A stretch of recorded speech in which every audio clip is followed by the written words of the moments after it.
guys. So today we're going to be playing a game called Fatal Focus. And as you can see, this is a psychological horror. It contains the following: violence, gore, and animal death. So if you are uncomfortable with any of those concepts, please, don't watch those sections. You can skip over them. You don't have to watch this video. It's completely up to you. The only one on me is the last one, so let's take and see what we're working with here.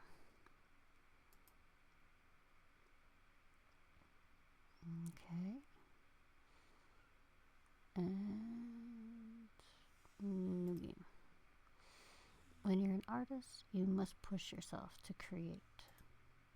You have to contort your body, let your guts burst from your stomach as you bend backwards for angles and brushstrokes. For you have to break the glass in your mind to allow the forbidden to possess your hands.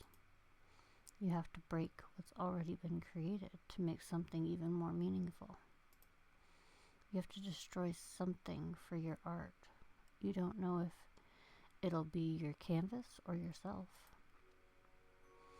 I might not. Oh wow, that's loud. Hold on. Do I have? Okay, hold on. I'm gonna turn that down a little bit because that is loud.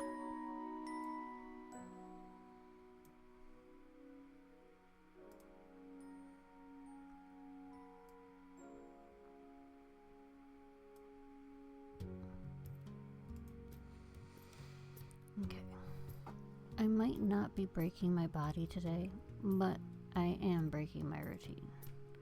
I pick up my phone and decide that opening social media is the best way to start off my day. It's not. Let's just be honest, people. No, that is not the best way to start off your day. I've been living in this town for a few months at most, trying to get some inspiration. The quiet beauty of small historic town nestled in Pennsylvania welcomed me. His people welcomed me as well, but it was only in the politeness of strangers. A coffee shop encounter never went past pleasantries. In a new town, I was alone. I had joined a few online groups for different hobbies in the area, bird watching, maple syrup cultivating, but I had been most interested in the photography group. Let's see, do they have any events coming up? Gallery event, coffee talk, camera exchanges. None of that was soon. I refreshed the page again.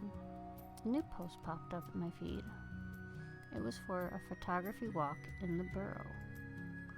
Come walk through the historic streets visiting peak photography opportunities throughout the town. Bring your own camera and water starting at 12 p.m. at the coffee shop on Miller Street. Hosted by Adonis. Interesting name. I tapped the link leading to the host's website. Fascinating stuff. They seem to do a lot of portrait and fashion photography. It was looking into the world of high fantasy novels. It was like looking into the world of a high fantasy novel. Even flow of fabrics and hair, decorations with floral and foliage. I pressed the About tab. Adonis was young and in their mid-20s. Seemed like they always lived in the seclusion of the state's forest. Would be nice to know what they looked like, though. I breathed a sigh of relief. I had been fearing not finding a photographer in a similar age and interest range as me. The photography walk started in 2 hours. It wouldn't be a bad idea to go out and meet some new people and take some photos. I pressed the RSVP button on the event. It asks for my name and email. I can type my name. We can go with the standard.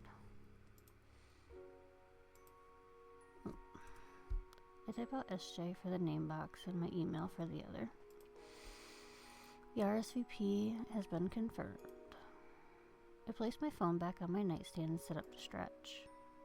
I have a few hours before the walk. I place the needle on my record player and begin my morning routine. I open one of the windows and allow the crisp must of fall to fill the room. Must? She mean musk? Because that's weird too. I don't know. There is a chill in the air, but it is one that may be cured by bundles of sweaters. No candle can capture the pure essence of a Pennsylvania autumn. I eat, get dressed, brush my teeth, I bundle up as necessary. It takes me longer than needed to decide what camera and camera case to bring and make sure to pack extra lenses. Let's hope I can get some good pictures today. The borough is as beautiful as it ever has been. Local troupe have already come through and painted the local business windows with horror movie icons and autumn imagery. Every business has its doors open to allow the smell of fall in. The local flower store is selling their famous chocolate chip cookies once more. Why would a flower store be selling chocolate chip cookies? Weird. Miller Street is beautiful, I'll be short. I reached the coffee shop in no time. Maybe I should get a coffee before I go. I want some coffee is always necessary. Coffee is songs sung by the sirens that is an autumn midday.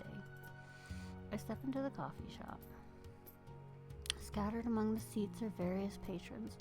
4 people sit by a window, knitting a scarf in unison, laughing over cappuccinos. A couple sits near the back door, though they're more interested in their cups than themselves. There are a few sitting alone with their laptops out. I doubt they're getting any work done. A man working the counter has always been kind to me. He offers directions and gives me hints to secret spots around town, whether for food or for photos. Hospitality I've never been used to.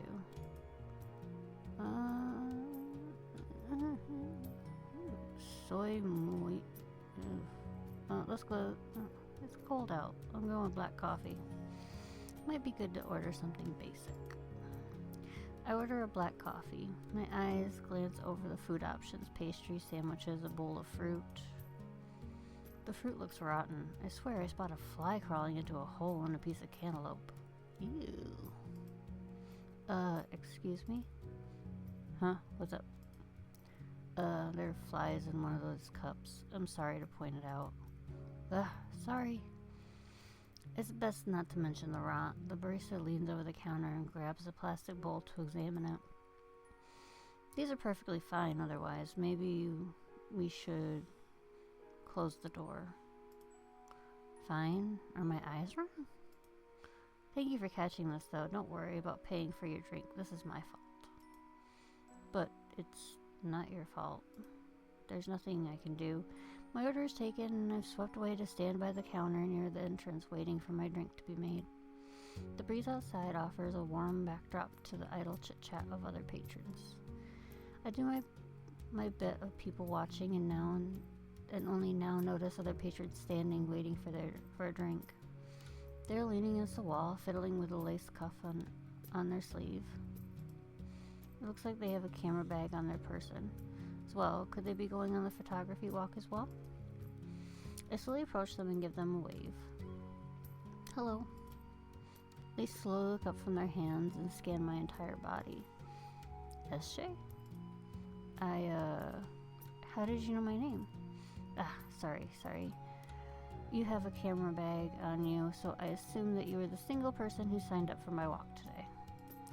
I'm Adonis. It's good to meet you. The breath I was holding exhaled, and the sweat forming on my brow disappeared. It's nice to meet you. You made me all nervous. Sorry about that. No, it's nothing to apologize for. Adonis is not what I was expecting. Adorning their faces, red makeup hidden by red sunglasses. It's a sunny day today, but not sunny enough to warrant them. Perhaps they're sensitive to light.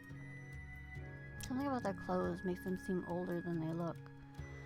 I don't think I've ever seen you before. Are you new to town? Yeah, I moved here a few months ago. It's very beautiful and cozy here, isn't it? I've got a slightly bitter hazelnut macchiato with cream for Adonis. Thank you. Adonis grabs their drink, immediately bringing it to their lips. You're not even going to give it a second to cool? I killed the heat sensors on my taste buds years ago. I couldn't help but laugh. How often do you do these walks? Do you usually only get one person? I try to host them monthly, and I usually get a few to attend. A lot of older folks, kind-hearted people. They take some of the prettiest pictures I've ever seen. But I'm wondering if I schedule this walk over Majan, I can't remember how to pronounce that, tournament, since you're the only one who's shown up. Which is perfect. I can show my new neighbor some of my favorite spots. Do you go down to the river very often by the park? There's some very pretty sights to be had there. There's a waterfall that's hidden in the trees. It's gorgeous. I have a black coffee for SJ. That's me, thank you. I grab my coffee off the counter and double check the name written on the cup. I can't read the handwriting. Do you want to finish outside? The air is crisp. I nod and went outside with Adonis. We sit in silence for a few minutes, finishing up our drinks, checking our phones and our equipment. Adonis has finished their drink first, pouring out the little liquid left before recycling. I follow suit shortly. So, have you ever been on a photography walk before? No.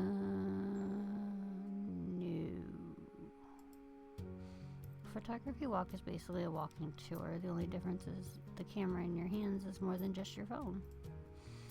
You share ideas and compositions. The tour walks around and finds sweet spots for photos. At the end, you check out everyone's pictures and see how different photographers manage to capture the same place. Sometimes I like to throw a theme in. What's the theme? How does life cycle sound? Very broad, but also very specific. That's good enough for me. Excellent. Do you have any questions, concerns, or anything else? Just let me know. Donna starts walking down the street, taking their camera out of their bag as they do. I follow along. Our first stop is a small garden across from the Quaker cemetery, enclosed in fading white fence. Adonis lets me take pictures first. I pull out my Canon and try to zoom in close to some limp leaves delicately falling off a flower stem. I know a couple that lives here, older folks, very sweet. The husband runs the hardware store in town. Sometimes you see a cute cat running through, but it doesn't seem like she's out today. I zoom in on the closest bunch of flowers. Really? A cat? Yes. I don't know what kind she is, but she's white with one blue eye and one brown eye. I think her name is Lavina. I just call her Jingles, though, because she has a cute little bell on her collar and that signals her arrival strides before she crosses your path. That sounds really cute. I hope we see her today. Perhaps. With the flash off, I snap a few more images. The couple's been keeping up this garden for a few years. It was overgrown long before. There's a rumor that while they were starting to clear the weeds out, they found a body buried under the soil. What, really? Really? Did they ever find out whose body it was? Nope. There's a quieter rumor that they found was a skeleton that was mixed with deer antlers and bare bones. I turn back to Adonis, who has her camera pointed towards me. They click a photo. Do you think there's anything to it, the bones?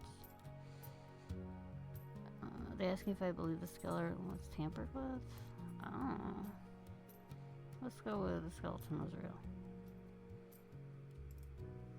I believe in things I do not know.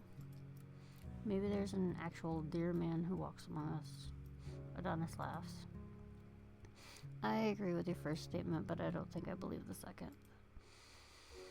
How would a man with antlers wear a hat, huh? Would they have to cut holes in the fabric?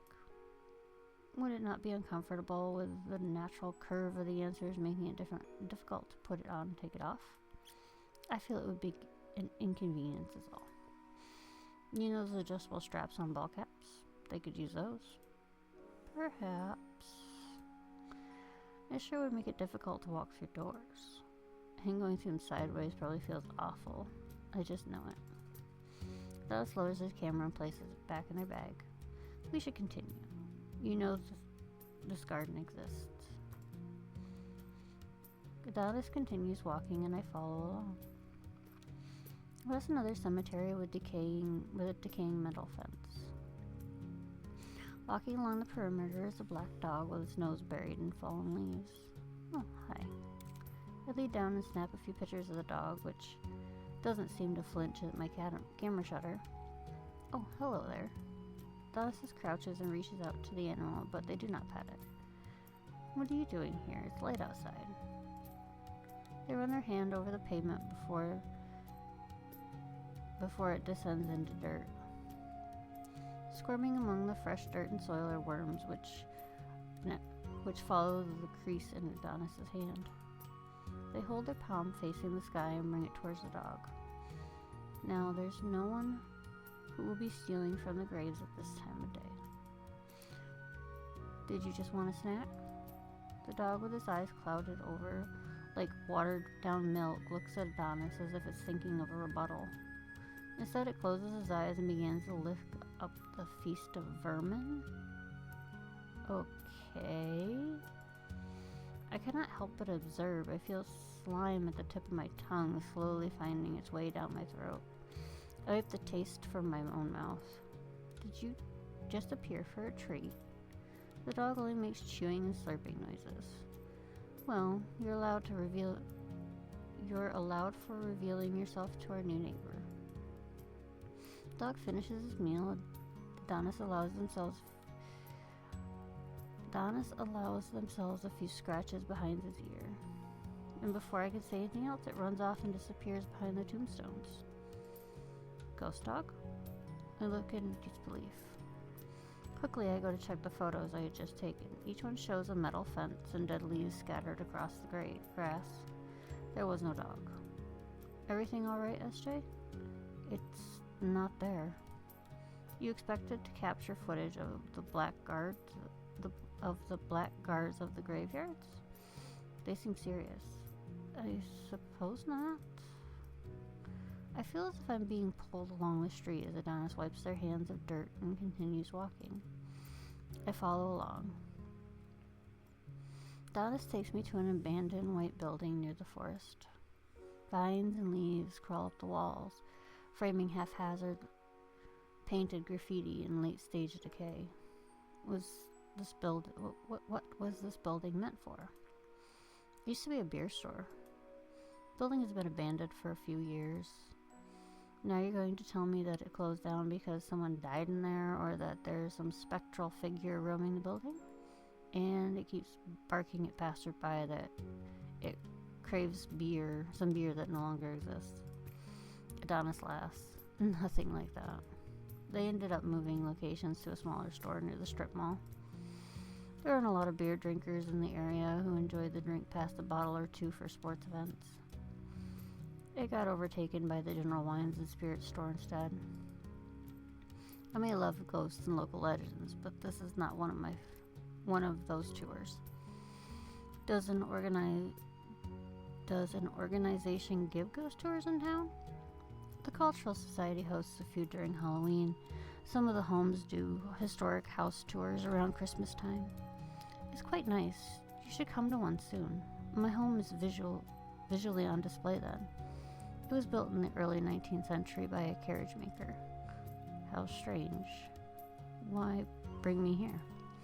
Because the life cycle of things applies to not just living things. Thoughts die, businesses die, structures die, hopes die. The last one a lot. But those ashes bring new life, and the cycle continues.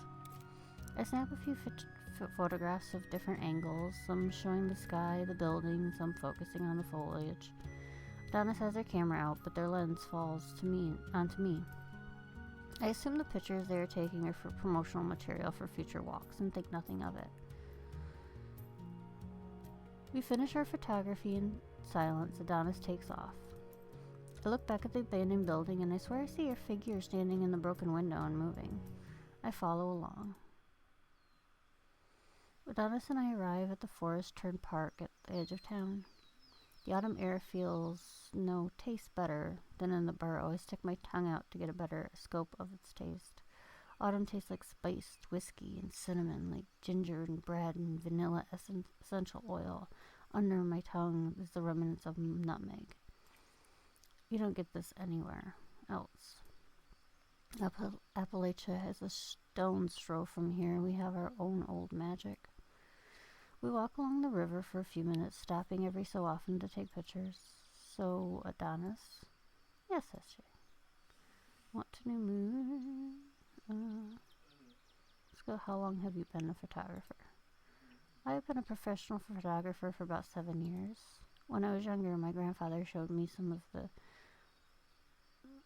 Oh, God, I'm going to butcher this word. Some of his daguerreotypes, the photographs printed on metal plates. Yeah, I totally butchered that word, guys, just so you know. I realized in my older years that the reason he was likely a crazy old man was because of the mercury vapors in the process. He told me a story of how when he was in his younger years, he had a friend who enjoyed the hobby as well. This friend lost his sister to illness when he was in his 20s. He vowed to try to preserve as much as he could with his limited time on Earth. My grandfather says he took it too far, and one day they found him in his home, where the wood was decaying and the windowsills were catching flies, taking photographs of his dead parents at the dinner table. But ever since I heard that, I have been fascinated with photography. Really, that would have scared me as a child. I believe it would scare most children, but I was not most children. We continue our walk along the riverside. Before long, Adonis stops. They put a finger to their lips and point towards the grass. Through the blades, I spy a dark lump. It matches the soft buzzing sound of flies and squirming worms. In the grass, I spot a deer lying on its side. Its eyes shallow and black, its antlers up to the sky, its mouth agape. The carcass has become a home to maggots squirming in its insides, releasing its intestines, gnawing off its legs no longer found in physical form. All that is left are strings of meat, white, juicy, pulsing. My eyes widen, my mouth waters. I raise my camera up, lens towards the corpse to take a picture. I hope her mouth waters because she's going to throw up. Because otherwise, yeah, okay. The vermin writher under sinew and eat the tendons. They make new holes for temporary homes. These animals must constantly move. They must constantly slither. They eat their homes until all that's left is bone and blood, and then they must move on. The maggots and worms are the nomads of the animal kingdom. They will exhaust their resources and force themselves to flee. And by God, is it spectacular. Once I have finished taking my pictures, Adonis continues walking. I follow along. We stop a few more times. We must have at least. The sun is beginning to set, and yet it feels like we've only been out for a few hours at most. Adonis laughs with the prettiest voice in the world. We scroll through our photographs and speak of the lighting and the composition and the colors. I do not remember a word. But what is most fascinating is that for the most of it, we are alone. Nothing living interrupts us. We find dead birds and dead trees, rocks and rivers and paved trails and left behind trash. So when we are suddenly within sight of a girl, maybe in her 20s, sitting along the water with a book in her hand, I'm taken aback. When we approach, she does not She does not look back at us to see the source of the incoming noise. Hello? She does not respond. She continues to look out at the setting sun across the rippling water, tugging at the ruin of her slip dress and the smooth surface of her skin. I said I wanted to be alone out here. Did you not listen? The girl makes a movement now. Her knuckles turn white from gripping the fabric. You know what this means, don't you? She seems to nod. Adonis turned to me. They pull their camera out from their bag. SJ, put your camera away. I do as I'm told. And take this. They rummage through one of their pockets and hand me a knife. It feels old, judging by the scratches on the blade and the string wrapped around the metal hilt. Stand. The woman stands and faces you. Her vision is plastic, eyes milky, swirling, empty. Adonis quickly stabs the woman in the neck. A screech from her throat is cut short by her coughing. She throws up blood like a dog who's thrown up a bad treat. They push the knife in deeper, twist it so that the flesh twists around it as well. I find myself unable to look away, like my eyes will be torn from my sockets if I even think about shying my eyes from the metal. But I'm unable to breathe I'm able to breathe again when Adonis pulls it out of her neck and licks the blood off the blade. She groans for a second, but her noises are quickly muffled, the pain stolen by her voice box. They hand it to me. I take it as they step towards the trail. SJ. Adonis readies their camera, bringing it to cover most of their face. In her death, her body is still fresh. I want you to cut her. Where? My words move faster than my thoughts, but once they catch up, they are the same. My mouth becomes wet. My eyes feel warm and ignited. Start with her cheek. I raise the knife to be inches away from the woman's skin. Her breathing is hot and heavy next to me. It is welcome in the autumn chill. For a few moments I hesitate. I look over to the camera once more. Adonis says nothing, their fingers hovering over the shutter release. I cut her cheek. Adonis snaps a photo. The viscosity is thick. Blood has always been thick. This was thick like maple syrup, like oil. I reach my hand out to touch it. My fingers swirl around in the wound before I find them in my mouth. It tastes like expensive raspberry sauce found on the side of a dessert. Adonis takes another picture as I ready the knife again. I find a good, soft, thin piece of skin in her neck and stab the knife into there. And there goes the lights. The blood squirts. The woman, no. Her body flinches as her organs are... The woman, no. Her body flinches as her organs in their ceased function gag on her own fluids. It drips onto her dress. I drag the knife down. Her skin, her bones, her organs, they're all tough, beautifully carved and constructed by nature herself to block my knife from cutting a straight line. It takes effort. Sweat drips down my knuckles and collects on the grass. I pry the woman open with my fingers like her body is a door. Her innards spill from her stomach and they desire to squirm like the worms scavenging the deer further down the path. I grab at the gore inside her and pull out some before I shove it into my mouth. It tastes sweet like strawberry cake drizzled in vanilla icing. I close my eyes and savor, allowing syrup-like blood to drip down my lips. Quickly she falls onto the grass and I join her. I become a vulture among the sounds of spit and camera shutters. I ravage her, my teeth gnaw at her jugular, turning stringy. With each bite I take, my tongue licks at the ribs in her torso. I don't know how long or how much I take of her for some punishment I am unaware of. By the time I'm done, I do not recognize her. I do not feel sick. I do not feel pain. I do not feel remorse. I look back at Adonis as they lick the blood from my fingers. They capture another photograph of me. They lower their camera and smile. That was beautiful. I don't have anything to say. I move my lips to say something, but any thought is lost in the saliva. You should clean yourself up. I'll deal with this. Adonis looks down at the woman and pushes up their glasses. With a swift motion, they kick her once, allowing her body to fall into the river. We watch as the water washes away the bile and blood covering her body. She floats down the river, nameless, before being taken by a fast surge of white rapids. I wash my face and arms in the water, and I take off what has been ruined of my clothing and throw them together so I can throw together what I can to look presentable. I can walk you home. No one will say a word, all right? You'll be fine.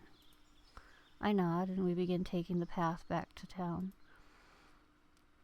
The evening breeze sends a chill down my spine. I rub my arms together to generate what warmth I can get together. Adonis says nothing as we walk home. I don't need them to.